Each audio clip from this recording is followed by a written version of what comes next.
하나님 말씀, 우리 주보에 있는 말씀 같이 보십니다. 마태복음 1장 1절 2절 그리고 창세기 24장 67절 한 절의 말씀입니다. 우리 다 같이 함께 봉독합니다. 아브라함과 다윗의 자손 예수 그리스도의 계보라. 아브라함이 이삭을 낳고 이삭은 야곱을 낳고 야곱은 유다와 그의 형제들을 낳고 이삭이 리브가를 인도하여 그의 어머니 사라의 장막으로 들이고 그를 맞이하여 아내로 삼고 사랑하였으니 이삭이 그의 어머니를 장례한 후에 위로를 얻었더라. 아멘.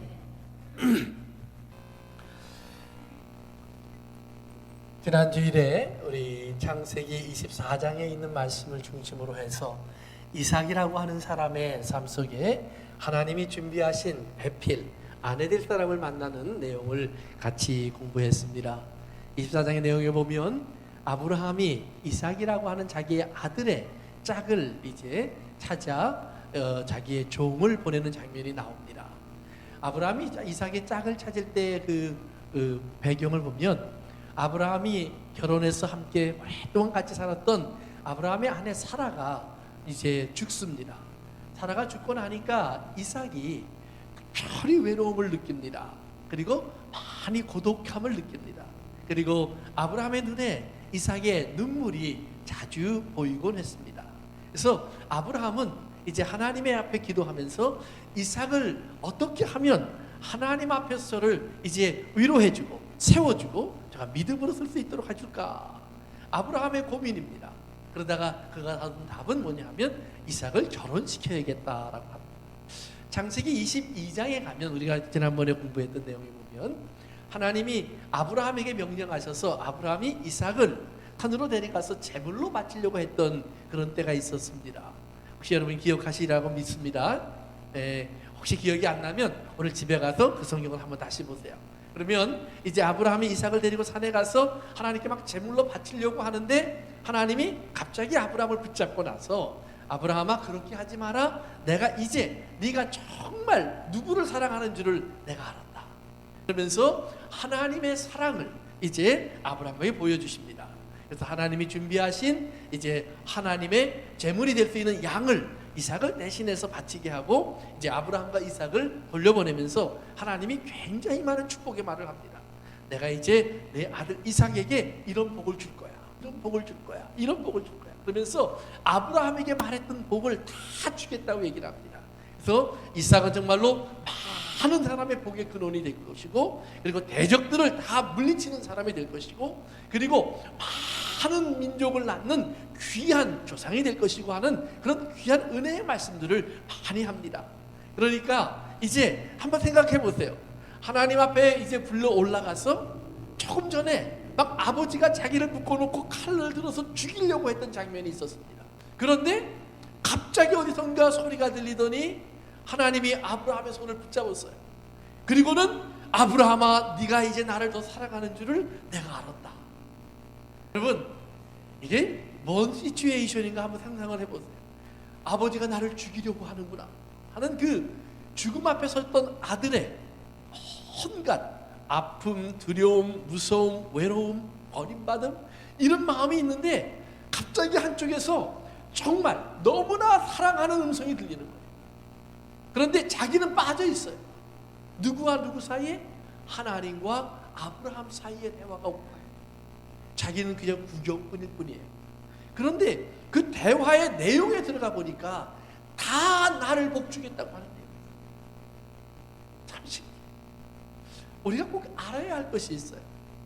하나님의 자녀로서 우리가 복을 받음은 그것은 우리의 자격 때문이 아니다라는 사실. 한 가지만 확실하면 우리는 복을 받는 거예요. 이게 뭔지 아세요? 바로 하나님의 자녀됨을 아는 거예요. 내 아버지가 누군가 이게 중요한 거예요. 이삭이 복을 받는 이유는 아브라함이 아버지이기 때문에. 아브라함이 아버지이기 때문에. 마찬가지예요. 오늘 우리가 이 세상을 살면서 너는 누구냐 그랬을 때 우리 아버지는요 전자 윤자 규자예요. 예, 그렇기 때문에 나라고 하는 이런 사람이 태어난 건 맞아요. 그러나 분명히 여러분이 알아야 될 것은 거기서 올 축복은 없다라는 말이에요. 물론 아버지가 뭐 갑부이고 부자이고 그리고 명예가 있고 권세가 있어서 그걸 물려줄 수 있어요. 그러나 그것은 얼마 가지 않아요. 아니 물려받았다고 할지라도 그건 한순간에 슉 날아갈 수도 있어요. 그건 다 구름 같은 것들이에요. 그런데 하나님이 나의 아버지라는 사실이에요. 예수를 믿고 거듭난 모든 사람에게는 하나님 뭐라고 하냐면 내가 네 아버지야 라는 말이에요. 그러면서 나도 모르는데 하나님이 그 나를 사랑하셔서 하나님의 모든 축복을 다 말씀해 버리셨다. 성경에 나오는 내용들을 보세요. 하나님이 모든 좋은 것을 나에게 주기로 이미 작정하셨다. 하나님이 하늘과 땅의 모든 권세를 예수님은 내게 주셨다. 이제 이 권세로 내가 너에게 명령하니까 너희도 이런 권세가 있는데 어떤 권세냐? 하나님을 아버지로 불러. 하나님께 기도하라.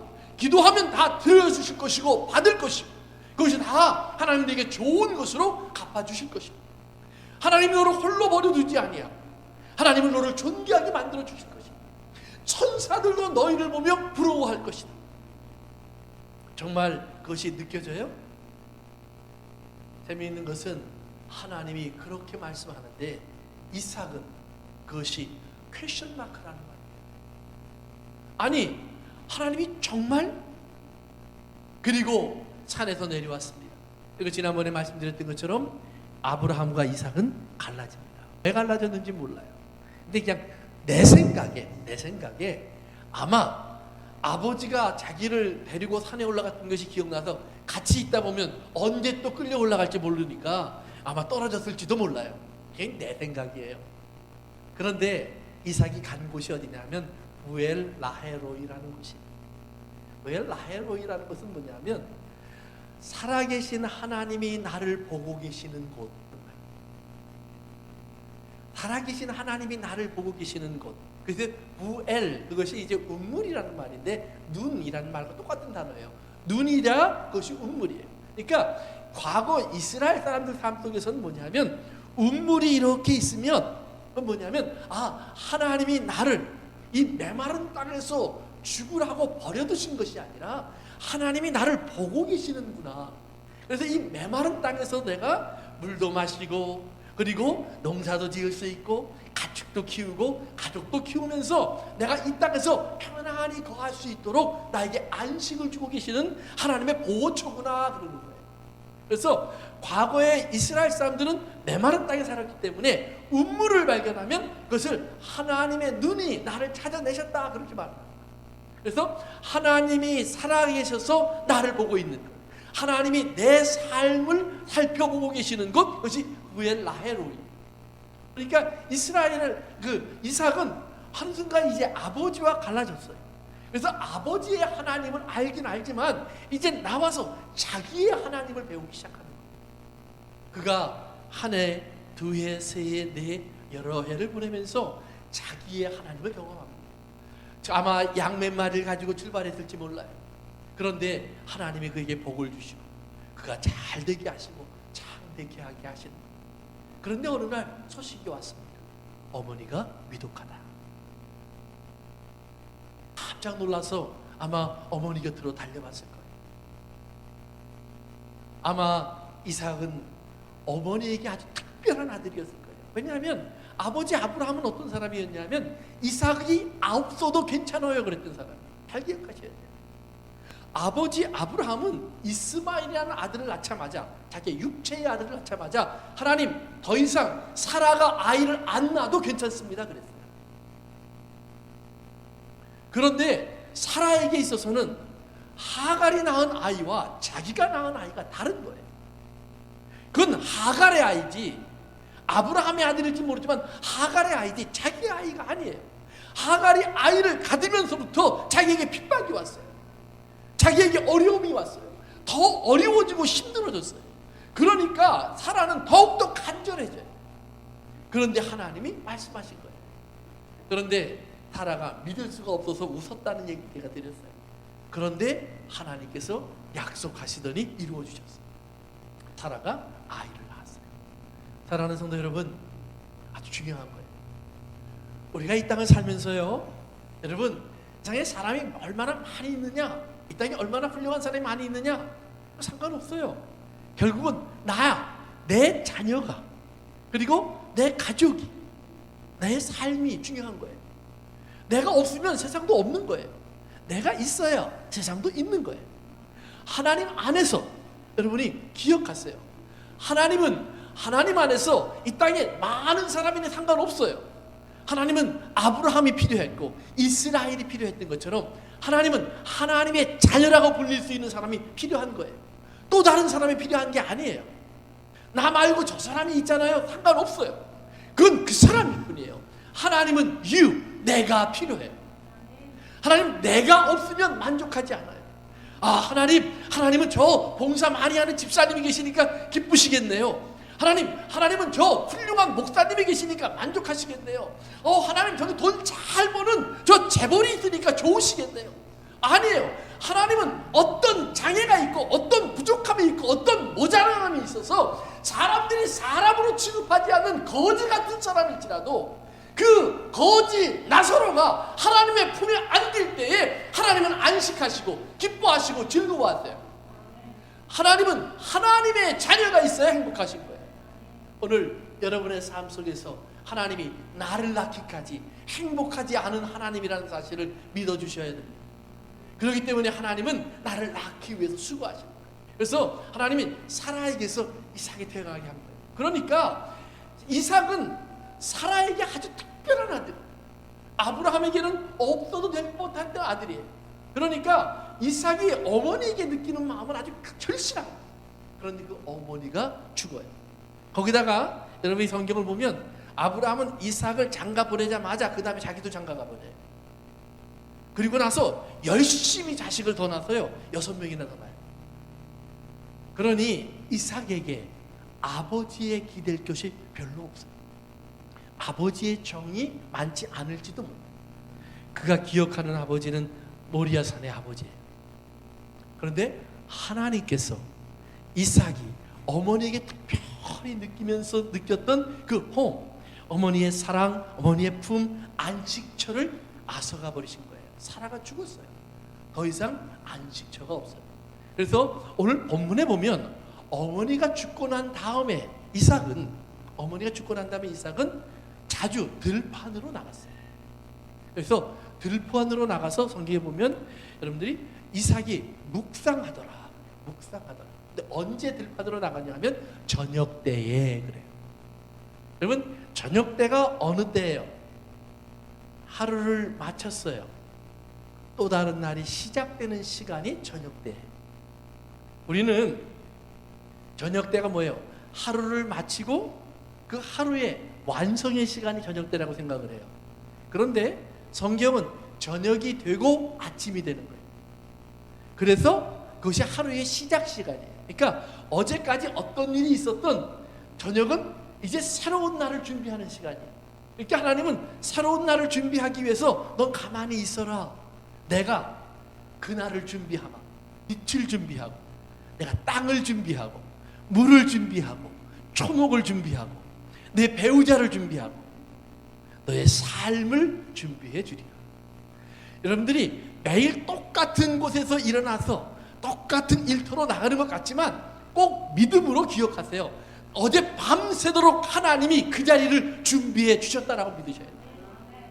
나를 쉬게 하신 하나님께서 왜 나로 다시 아침에 깨우신 이유가 뭐냐 하면 그 하나님이 준비하신 걸 보게 하시는 거예요. 거기에 내가 몰랐던 무언가가 있어요. 강물이 흐르고 있고 하나님이 준비하신 모든 그 아름다운 것들이 예비되어 있어요. 나는 오늘 거기 가서 그냥 또 하루 땀 흘리는 것 같지만 어느 날인가 거기서 나는 싹이 나오는 걸 볼 것이고 자라는 걸 볼 것이고 열매 맺는 것을 보게 될 거예요. 하나님은 나의 삶의 수고를 헛되게 하지 않으셔요. 하나님은 의인들의 눈물 한 방울도 땅에 떨어지게 하지 않으셔요. 시편에 보면 하나님이 눈물을 그릇에 담으셔요.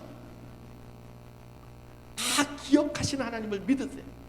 여러분이 보고 있는 그 자녀의 미래, 여러분이 만나고 있는 그 사람의 장래, 여러분이 함께하고 있는 그 남편, 아내 또는 가족들의 삶 속에서 하나님은 분명히 어제 밤새도록 무언가를 하셨어요.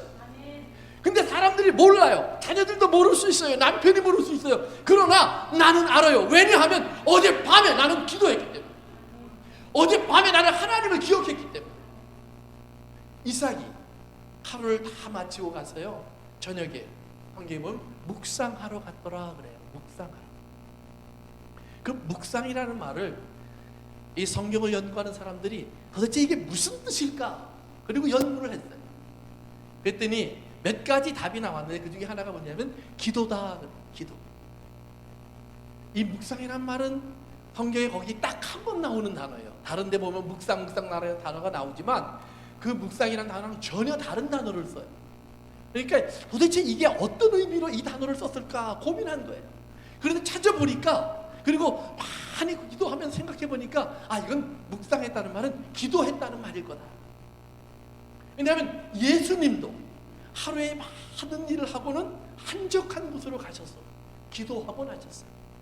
그러니까 아마 하나님께서 이삭의 삶 속에서 하루에 어떤 일이 있었지만, 어머니를 잃어버린 슬픔, 외로움, 아픔이 있었지만 그 광야에 나가서 조용한 곳에서 하나님 앞에 기도하게 하셨을 것이다. 또 어떤 사람은 무슨 얘기를 하냐면, 아니야, 아마 이삭은 그 광야에 나가서 묵상했다는 말은 여러 가지 생각을 했을 거야. 자기의 삶에 일어나고 있는 여러 가지 일들, 그리고 이제 돌아가신 어머니에 대한 생각, 그리고 이제는 어머니가 없는 자기의 삶, 이런 걸 생각하면서 번민하고 고민하고 그리고 궁리하고 있었을지도 몰라. 그런 이야기를 합니다. 아마 그랬을 수도 있어요. 왜냐하면 많은 사람들이 어떤 문제가 있으면 밤은 고민하는 시간이에요. 요즘도 우리들도 그러죠. 어떤 문제가 생기면 밤에 뭐예요? 잠 못 자고 고민을 해요.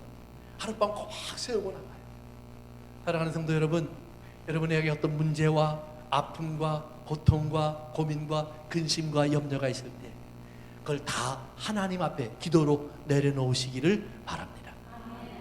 여러분, 우리에게 하나님이 밤이라는 시간을 먼저 주신 것은, 하나님이 준비하신 좋은 아침, 하나님 보시기에 좋은 날이 준비되어 있기 때문이에요. 그렇다면 그 좋은 날을 바라보면서 근심, 걱정, 염려가 나를 차올라올 때마다, 하나님, 나에게 하나님께서 단순하게 근심만 주신 것이 아니라 하나님께 기도하라고 명령도 하셨다. 어떤 아픔과 걱정과 염려가 있느냐? 너희는 주께 다 아뢰 것이요 라고 말을 하셨으니, 주님, 내가 입을 벌려 고백합니다. 그리고 여러분이 고백했으면 그 다음날 아침 하나님께서 준비하신 응답이 있음을 믿고 단장을 하시는 거예요. 그래서 고민하면서 그 고민 속에 아마 기도도 같이 했을지도 모른다, 이렇게 해석을 해요. 또 하나의 해석이 있어요. 그것이 뭐냐면, 이삭은 어머니를 잃은 슬픔을 아직도 감당하지 못하고 혼자 나가서 아마 탄식하며 울고 있었을 것이다. 왜냐하면 오늘 이 본문에 뭐라고 나와 있냐면, 이삭이 리브가를 아내를 맞아서요, 사랑하면서 어머니의 장막으로 데리고 가요. 그런데 어머니의 장막으로 데려가면 뭐라고 하냐면, 어머니가 죽은 후에 위로를 이제 드디어 얻었다. 그러니까 어제까지만 해도, 그러니까 그날 낮 시간에만 해도 어머니 장막을 이렇게 열어보면 거기 앉아서 이삭 왔니? 들어오너라. 자기가 들어가면 준비해 놓으셨던 맛있는 음식을 먹여주기도 하고, 옆에 앉혀놓고 얘기를 들려주기도 하고, 그저 자기 얼굴을 쓰다듬어도 주기도 하던 그 어머니의 품이 없어져 버렸어요. 휑 찬바람만 불어요. 삭막하기만 해요. 쓸쓸하기만 해요. 들어가고 싶지가 않아요. 장막은 나중에 보면 똑같은 단어가 하나님의 집이라는 단어로도 쓰입니다. 다른 말로 말하면, 하나님의 집에 하나님의 사랑의 품이 없으면 들어가고 싶지 않은 거예요. 여러분, 교회를 떠나는 많은 분들이 무슨 얘기를 하냐면, 사랑이 없어요, 그러고 떠나요. 예, 사랑이 많이 부족해요. 그런데 꼭 제가 부탁드리고 싶은 게 있어요. 조금 벗어난 얘기지만, 여러분 신앙생활 하다 보면 싸울 수 있어요. 다툴 수 있어요. 갈라질 수 있어요. 뭐 큰 소리 날 수 있어요. 성경에서 다 나와 있으니까. 심지어는 교회 안에서 온갖 문제, 교회 안에 들어가서 여러분 문제를 보세요. 옛날에 보니까 인종차별이 있었어요. 뭐 네가 오르니 내가 오르니 따지고 싸웠어요. 먹는 거 놓고요. 내가 맛있는 거 먹을래, 네가 맛있는 거 먹을래 놓고 또 싸웠어요. 또 어떤 사람은 심지어 교회 안에서 불륜 관계를 만들었어요.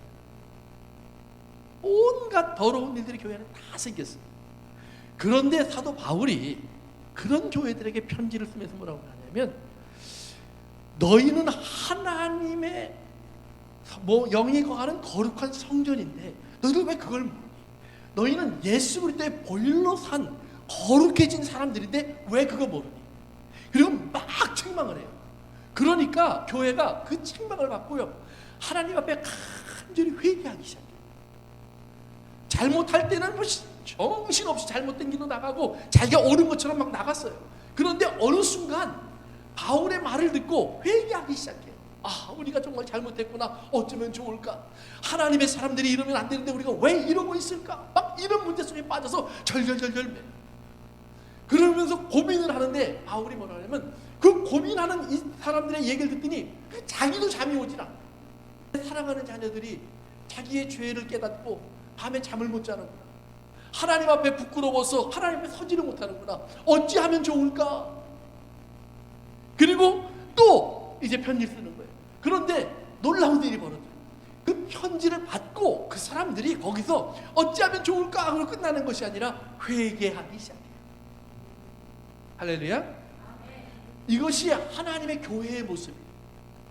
교회는 뭐냐면 문제가 없고 싸움이 없고 잘못이 없고 세상이 말하는 그런 더럽고 추악한 것이 없는 데가 교회가 아니에요. 육체를 가진 하나님의 사람들이 교회 안에 있다 보니 육체로 나타날 수 있는 모든 일이 다 생겨요. 심지어는 돈을 보면 눈이 돌아가서요, 목회자들도 돈에 욕심을 내기 시작해요. 나도 안 그렇다라고 자부할 수 없어요. 그런데 우리가 알 것은 뭐냐면, 그런 욕심과 탐욕을 가지고 있다가라도 하나님 말씀에서 떠나지 말고 있으면 하나님 말씀이 어느 날 나를 찌른다는 말이에요. 그 하나님 말씀에 찔려지면 그 다음에 거기서 모른 척하는 것이 아니라, 너희가 하나님의 음성을 듣거든 광야에서 마음을 강박하게 하여 하나님의 음성을 거절했던 사람들처럼 하지 마라. 그 말 듣고 하나님 내가 잘못했어요. 어찌하면 좋을까요?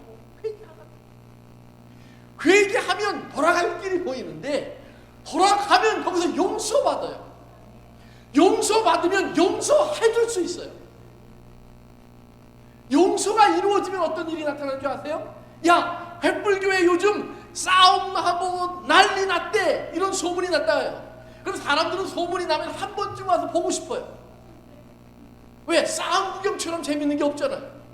그 다음에 불구경이에요. 그렇죠? 와서 구경하러 왔는데 보니까 뭐예요? 회개하고 있더라. 회개 속에서 하나님의 용서를 받고 감사하며 눈물을 흘리고 있더라. 눈물을 흘리면서 끝나지 않고 오늘 어제 자기가 손가락질을 하던 그 사람들을 위해서 축복하며 기도하고 있더라. 사랑하는 성도 여러분, 문제가 없는 교회는 없지만 교회는 확실하게 알아야 할 것이 있어요. 그게 뭐냐면, 여기에는 하나님이 계시다라는 말이에요. 하나님이 계시면 하나님은 사랑이에요. 그러면 하나님의 사랑은 이래요. 하나님은 사랑이다 그래놓고 글자만 써있으면 그건 진리가 아니라고 그랬어요. 지난주에 말씀드렸죠. 진리라는 것은 뭐냐면, 하나님이 창조를 마치셨더라 하시던 일이 완성되는 게 진리예요. 이 때문에 예수님이 진리인 이유가 뭐예요? 예수님이 십자가에서 내가 하나님 말씀 다 이루었다. 그러니까 오늘 교회가 말할 수 있는 것이 뭐냐면, 맞아요, 문제가 있어요, 싸웠어요, 잘못했어요, 탐욕이 넘쳤었어요, 자기 욕심대로 갔었어요. 그런데 하나님의 사랑이 우리를 바꿔놓으셨어요. 우리 입에서 하나님의 사랑이, 십자가의 사랑이 나를 새롭게 하셨어요 라고 말할 수 있어야 한다는 말이에요. 그리고 그 새롭게 하신 모습들, 오늘 여러분의 찬송으로, 여러분의 예배로, 여러분이 함께 교제하는 모습으로, 그리고 나가서 다시 한번 복음을 전하는 모습, 우리의 부끄러움을 알고 저들이 손가락질하면, 예 맞아요, 그러나 와보세요, 교회 안에 하나님이 계십니다. 와보세요, 그 안에 사랑이 있습니다. 우리가 가리워놓았던 우리의 죄로 가려졌던 하나님의 어두움이, 그 어두움의 밤이 찢어져 버리고 예수님의 십자가로 말미암아 하나님의 빛이 교회 안에 비쳤습니다. 이삭이 자기의 슬픔, 외로움, 고통, 여러 가지 생각 속에서 그는 광야로 나갔어요. 시편 55편에 보면 다윗이 광야에 대한 특별한 표현을 하나를 해줍니다. 이게 뭐냐면 시편 55편은 다윗이 아주 어려운 때 쓴 글이에요. 다윗이라는 하나님의 사람을 정말 많은 사람들이 괴롭혔어요. 사울이라고 하는 왕도 괴롭혔고, 또 형들도 그를 무시했고, 아버지도 그를 멸시했고, 그리고 부인도 그를 버리고 가기도 했고, 온갖 사람들이 자기를 배반해요. 거기다가 마지막에 뭐예요? 아들까지, 자기가 사랑했던 아들까지 아버지를 배반해요. 그래서 뭐 다윗은 당할 수 있는 모든 어려움을 다 당했어요. 그런데 다윗이 시편 55편에 뭐라고 그러냐면, 하나님, 내가 이런 어려움 속에서 너무 근심이 많고 탄식합니다. 그러다 보니까 하나님, 내가 피난처가 있으면, 그리고 내가 날개만 있다면 홀 날아서 나는 피난처로 가고 싶습니다. 그런데 다윗에게 피난처로 갈 수 있는 날개가 없어요. 그런데 하나님이 이스라엘에게 이렇게 말씀하세요. 이스라엘아, 내가 너희를 독수리가 그 날개 위에 자기의 새끼를 얹고 옮겨가는 것처럼 내가 너희를 데리고 이 광야로 나와 광야를 지나간다. 이스라엘의 날개가 없지만 하나님의 날개가 이스라엘의 날개가 됐어요. 그래서 홀홀 날아서 먼 곳으로 갔을 겁니다. 이 문제 다 버리고 날아갔을 거예요. 그리고 그 다음에 7절에 보니까 이렇게 나와요. 하나님, 내가 멀리 있는 광야로 가겠습니다. 거기에 하나님의 피난처가 있습니다. 왜 광야, 메마른 땅을 다윗은 피난처라고 얘기했을까요? 그건 다윗이 어려서 경험한 경험 때문입니다. 다윗은 어려서 목동이었어요. 이스라엘의 목동들은 양을 데리고 푸른 초장을 찾아가는데, 여러분 뭐 오하이오처럼 이렇게 초장이 사방에 있는 게 아니에요. 메마른 땅이에요. 기본적으로 광야예요. 그런데 그 광야 메마른 땅에 군데군데 보면 샘물이나 이런 것들이 솟으면서 이런 초장들이 조금씩 생겨요. 또 밤새 이슬이 내리면서 초장들이 생기는 곳들이 있어요. 그래서 다윗은 그런 곳을 찾아다녔었어요. 근데 그때 자기가 잘 모르니까 하나님께 기도하면 하나님이 인도해 주시고, 인도해 주시는 곳에 가보면 초장이 있고, 그 초장에서 양들을 키우면서 그는 그곳에서 하나님을 찬송하며 보내보냈어요. 근데 그 초장이 많지 않으니까 가끔 곰이나 사자들이나 이런 것들이 와서 그 풀을 먹는 짐승, 특별히 양, 염소를 잡아먹으려고 덤벼들어요. 그러면 다윗이 거기서 돌을 들고요, 물매를 들어서 휙휙 돌려서 쫙 던지면 신기하게 사자의 머리가 딱 맞아요. 그럼 사자가 애가 날 건드렸어? 네가 내 콧수염을 건드렸어? 그러고 탁 덤비는 게 아니라, 아이고 여기 있다가는 죽겠구나, 하나님이 두렵게 하셔서 도망가요. 가끔은 곰이요, 양들을 잡아가지고 가버려요. 그러면 다윗 쫓아가서 곰의 발톱에서 내가 내 양을 찾아왔나이다. 얼마나 바보 같은 짓이에요. 곰이 잡아갔으면 한 마리만 가져가 주셔서 감사합니다, 다시는 오지 마시옵소서, 그리고 딴 데로 가야지. 그걸 쫓아가요? 네, 쫓아가요. 근데 쫓아가면 다 찾아가요. 그러니까 광야에서 다윗의 기억은 뭐냐면, 하나님은 나를 돕는 자시라, 하나님은 나를 지키는 자시라, 하나님은 나를 인도하는 자시라, 하나님은 나를 채우시는 자시라. 여러분 꼭 기억하세요. 광야 같은 곳에, 메마른 곳에 내가 있다고 생각이 되면 지금 거기에서 하나님 나를 그렇게 가르치고 있는 시간이에요. 그러니까 그것은 하나님의 복된 시간이에요. 하나님 품에 안겨있는 시간이에요. 그래서 광야를 뭐라고 그러냐면 미디바르 그런다고 그랬죠. 말씀 안에 있는 곳. 광야는 마치 성소와 같은 곳이에요. 그런 곳에 들어가 있었던 다윗의 경험이, 하나님, 내가 이 궁궐이 아니라 여기서 헐헐 날아서 광야로 가서 하나님 품속으로 들어가고 싶습니다. 사람들은 그것을 메마르다고 하지만 내게는 그것이 하나님의 품이었습니다. 하나님의 음성을 듣고 하나님의 사랑을 알고 하나님의 인자와 자비와 신실하심과 성실하심을 배운 자리가 나에게는 광야였습니다. 하나님. 다윗은 그것을 그리워하는 거예요. 이삭이 내게 메마른 사막에 오르와 그날 밤에도 또 들판으로 나갔어요. 혼자 외롭게 있는 것 같아요. 아무도 없는 것 같아요. 아니에요. 거기에 하나님이 계셨어요.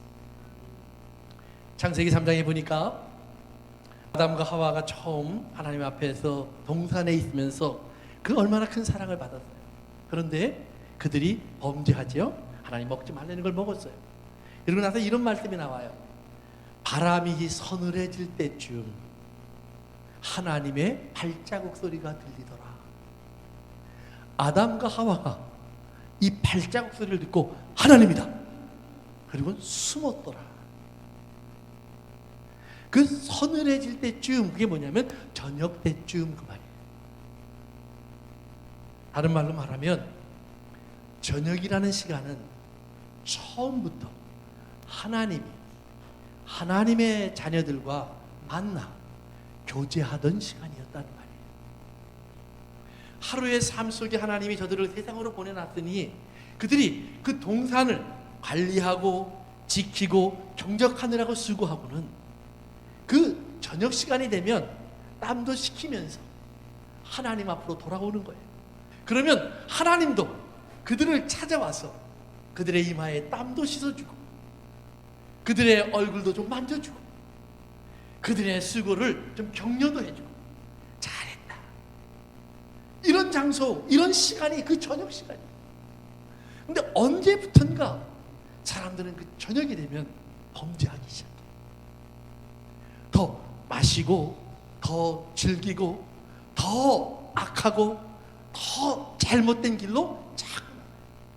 조금 아까 말씀드렸던 다윗 같은 사람도 성경에 보니까 저가 이제 왕이 돼서 좀 살만하니까 저녁 시간에 어디로 올라가요? 지붕으로 올라가요. 지붕은 어느 곳이냐 하면 저녁이면 하나님을 만나 기도하던 곳이에요. 그런데 그날은 올라가서 기도 안 해요. 뭘 보고 있어요? 자기 주변을 쭉 둘러보고 있어요. 저게 다 내 백성이지? 저게 다 내가 이룬 업적들이지? 저게 다 내가 가질 수 있는 것들이지? 다윗은 그걸 보고 있어요. 그러다 보니까 뭐가 보여요? 탐스러운 한 여인이 보였어요. 다 내 거니까 가져버렸어요. 그 여인의 남편은 내 거니까 버려버렸어요. 마음대로 취하고 마음대로 버렸어요. 언제? 저녁 시간에. 하나님을 만나던 시간이에요. 하나님이 찾아오시던 시간이에요. 그 시간이면 하나님이 오셔서 하나님의 자녀들과 함께 기뻐하며 춤추며 즐거워하던 시간이에요. 그런데 그 시간이 인간이 범죄하며 혼자 있는 외로운 시간이 되었어요.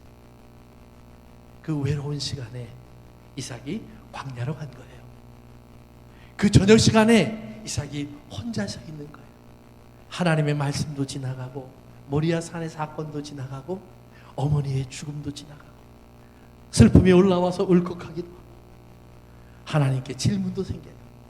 하나님, 내게 위로가 남아있습니까? 하나님, 내게 기쁨이 남아있습니까? 하나님, 내게 즐거움이 남아있습니까? 사랑하는 성도 여러분, 그때 저 앞에서 다가오는 낙타를 탄 한 여자가 보여요. 제가 질문합니다. 저가 누구냐? 이 대답합니다. 당신을 위해서 준비된 아내입니다. 창세기 2장에서 여러분 기억하시죠? 아담이 있었어요. 혼자 있었어요. 하나님이 아담을 보면서 뭐라고 그래요? 보시기에 좋지 않았습니다. 저가 독초하는 것이, 혼자인 것이 안 좋구나. 그럼 어떻게 하면 될까?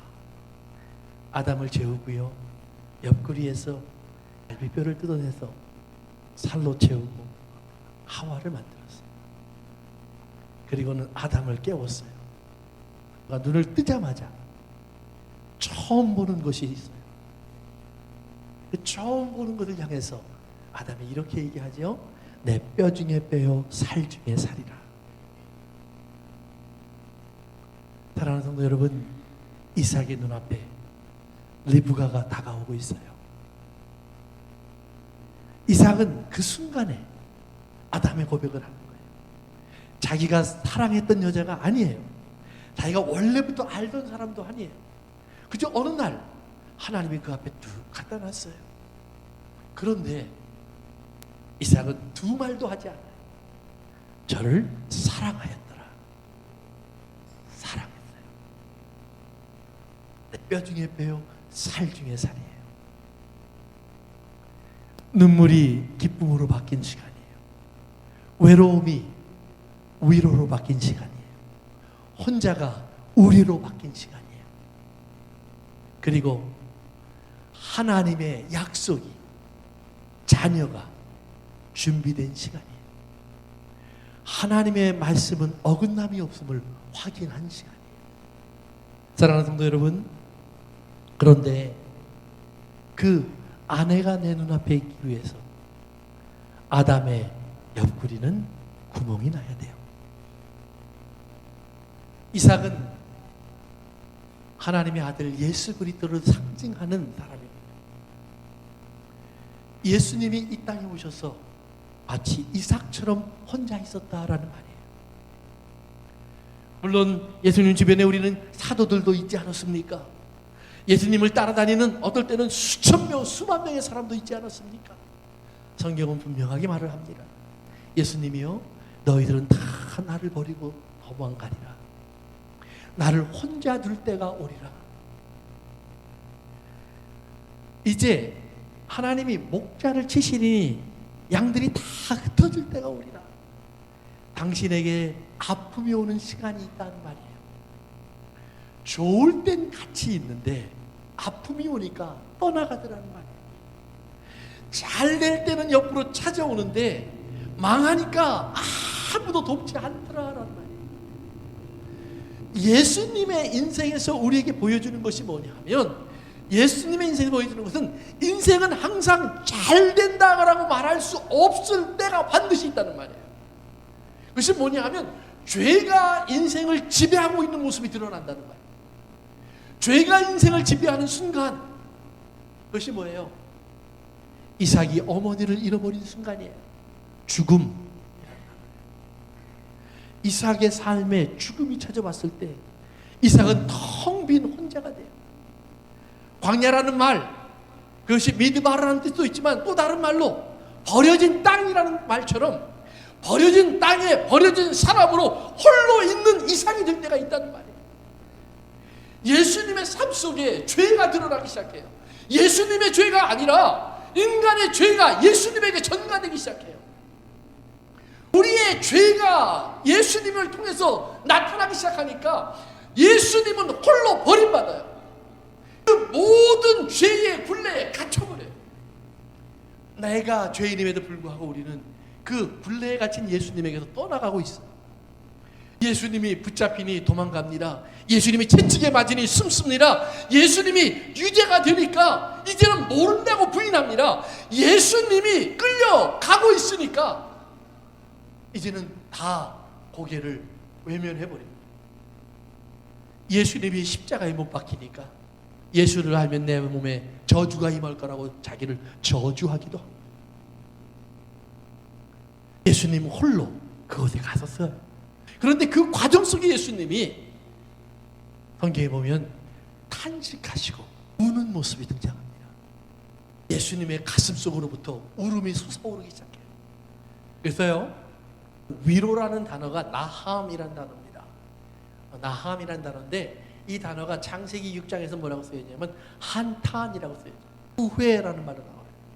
성경이 다른 데 가면 회개라는 말로 나와요. 그래서 하나님이 사람을 만든 걸 후회하시고 하나님이 죄만 짓는 사람을 보시면서 한탄하시며 탄식하시더라. 이런 성경 구절이 있어요. 그게 나함, 위로라는 단어랑 똑같은 단어예요. 그래서 그 나함이라는 단어에 그러면 그 어떤 근본적인 의미가 있기에 그런 말이 나왔나 찾아보면 나함이라는 말은 뭐냐면 이런 말이에요. 언제 여러분들이 큰 숨을 쉽니까? 기가 막히면.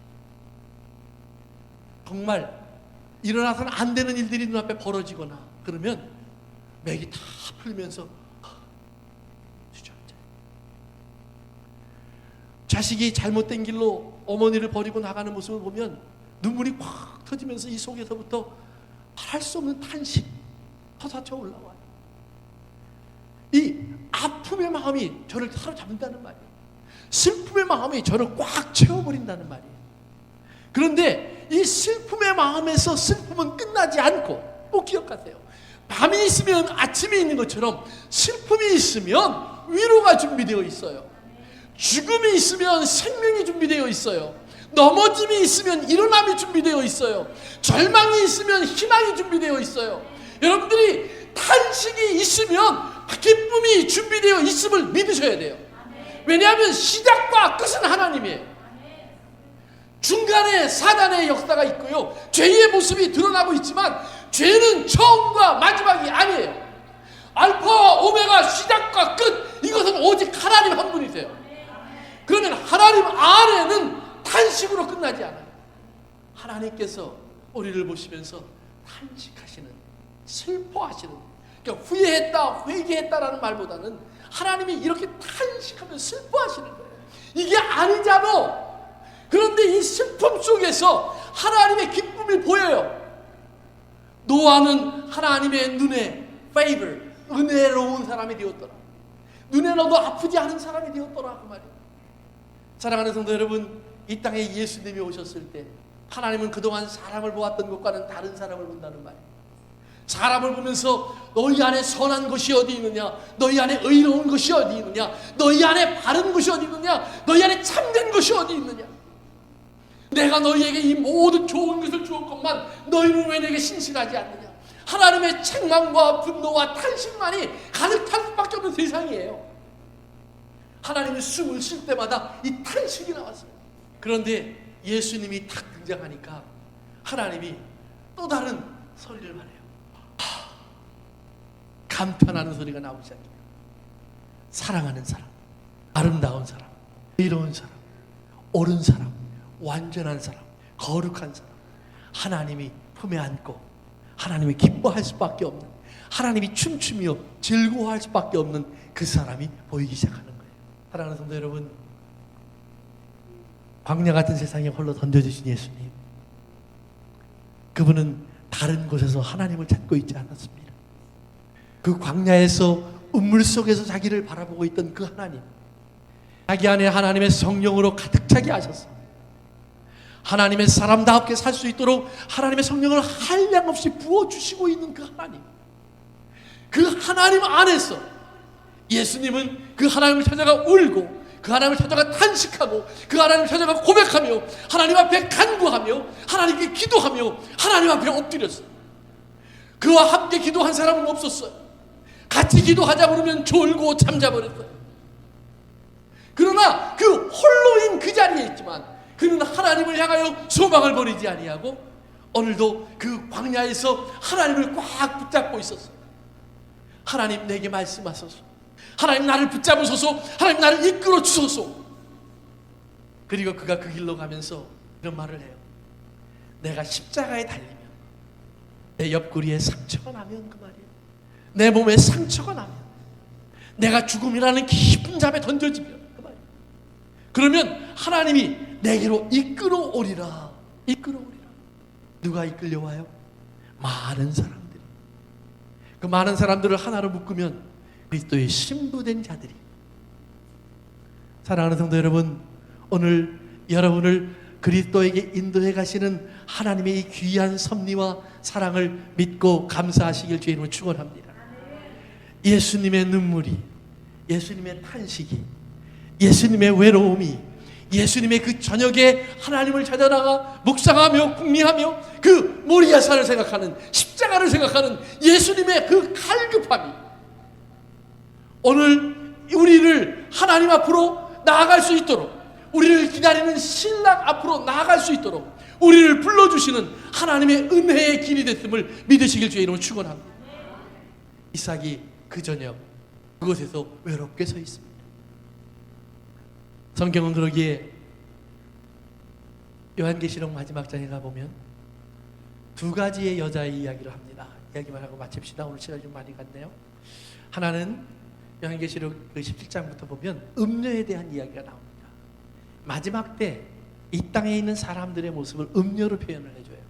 그런데 그 음녀가 뭐라고 얘기하냐면 나는 누리고 싶은 거 다 누리고 갖고 싶은 거 다 가졌으니까 나는 울지 않을 거야. 애통함이 내게는 없을 거야. 그런데 하나님 뭐라고 얘기하시냐면 네가 말한 대로 내가 갚아주리라. 이 모든 고통을 너에게 더하고 너로 애통하게 하리라. 슬피 울며 이를 갈미 있게 하리라. 울게 하신다는 거예요. 그리고 천국에 들어가는 사람을 이렇게 얘기합니다. 거기에는 눈물도 없고 애통하는 것도 없고 곡하는 것도 없고 슬퍼하는 것도 없나니 하나님께서 저들의 눈에 눈물을 닦아주시리라. 사랑하는 성도 여러분, 우리의 삶을 살다 보면 오늘은 우리의 삶 속에서 우리 주님과 하나 되는 그 순간부터 우리는 그리스도의 자리에 가끔씩 서야 합니다. 내가 그리스도가 된다는 말은 아니에요. 그러나 그리스도의 삶의 자리에 우리가 들어가야 합니다. 하나님의 아들의 모습의 자리에 우리는 가끔 서야 합니다. 그래야만 우리를 통해서 하나님의 복음이 이 땅에 전파되고 선포됩니다. 하나님의 복음의 자리에 서려고 하면 어떻게 되느냐? 예, 이삭이 울어야 할 것처럼 예수님이 십자가에 달리기 전 또는 십자가에 못 박히시면서 하나님 앞에 몸부림치시던 것처럼 애통하고 탄식하는 눈물이 있을 수밖에 없는 사람이 될 수밖에 없다라는 거예요. 탄식의 사람. 하나님의 복과 은혜를 이야기하셨는데 오늘 내가 저들을 바라보면서 내 안에 아픔이 등장합니다. 하나님의 사랑 안에서 저들을 바라보니 내 안에 아픔이 등장합니다. 하나님 그 아픔이 나를 지배하고 있습니다. 그래서 성경에 보면 로마서 8장에서 바울은 말하기를 우리가 말할 수 없는 탄식 가운데 있다 그래요. 누가? 하나님의 복음의 첫 열매가 된 사람들이 이 세상에 있으면서 말할 수 없는 탄식 가운데 있는데 그 탄식에 성령님도 함께 연합되어서 우리를 위해서 기도해 주시는데 그 기도해 주시는 기도 속에서 우리가 하나님의 아들의 형상이 되어가면 그 아들의 형상이 되어감으로 말미암아 하나님의 뜻이 이루어진다라고 되어 있어요. 그러면 그 아들의 형상이 되어간다는 말이 뭐냐 하면 그 탄식에 내가 동참한다는 말이에요. 피해간다는 말이 아니에요. 내가 울 수 있는 사람이 되면. 그러면 오늘 우리의 삶을 돌아가 보세요. 우리의 삶 속에는 많은 울어야 될 이유가 있습니다. 많은 울어야 될 이유가 있는데 그 울어야 될 이유 뒤에 보면 죄가 자리 잡고 있습니다. 그런데 그 죄에 그 우리를 억누르며 슬픔 속에 가두려고 하는 죄를 깨트리는 또 하나의 하나님의 길이 있습니다. 십자가예요. 하나님이 그 십자가를 거기에 세우기를 원하십니다. 여러분의 눈물의 언덕, 탄식의 고통의 그 고난의 시간 후에 하나님은 십자가를 꼽기를 원하십니다. 그리고 그 십자가를 말미암아 하나님의 사랑과 은혜가 여러분을 뚫고 나가서 강물처럼 흘러가게 하시기를 원합니다. 그 강물이 흐르기 위해서 필요한 눈물이 있습니다. 하나님은 그 눈물을 닦아주실 것입니다. 이삭에게 신부가 돌아오게 하는 것처럼 여러분의 삶의 위로를 가지고 하나님이 다가오실 것을 믿으시길 주의 이름으로 축원합니다. 사랑하는 성도 여러분, 눈물의 일이 우리를 찾아올 때 피하지 마십시오. 오히려 다 바울이 고백하듯 광야로 나가 하나님 말씀 속에 들어가 하나님의 피난처를 찾으십시오. 이삭이 광야로 나가 묵상하듯 하나님과 만나 교통하며 그 밤을 맞아 들이십시오. 그리고 그 밤 혹 눈물을 흘리고 혹 고민을 하고 혹 고통을 겪으면서 신음할지라도 여러분을 위해 준비된 그 아침에 하나님의 위대한 승리를 믿고 기다리시기를 주님을 축원합니다. 하나님께서 여러분들을 그 품에 안으실 것입니다. 기도합니다.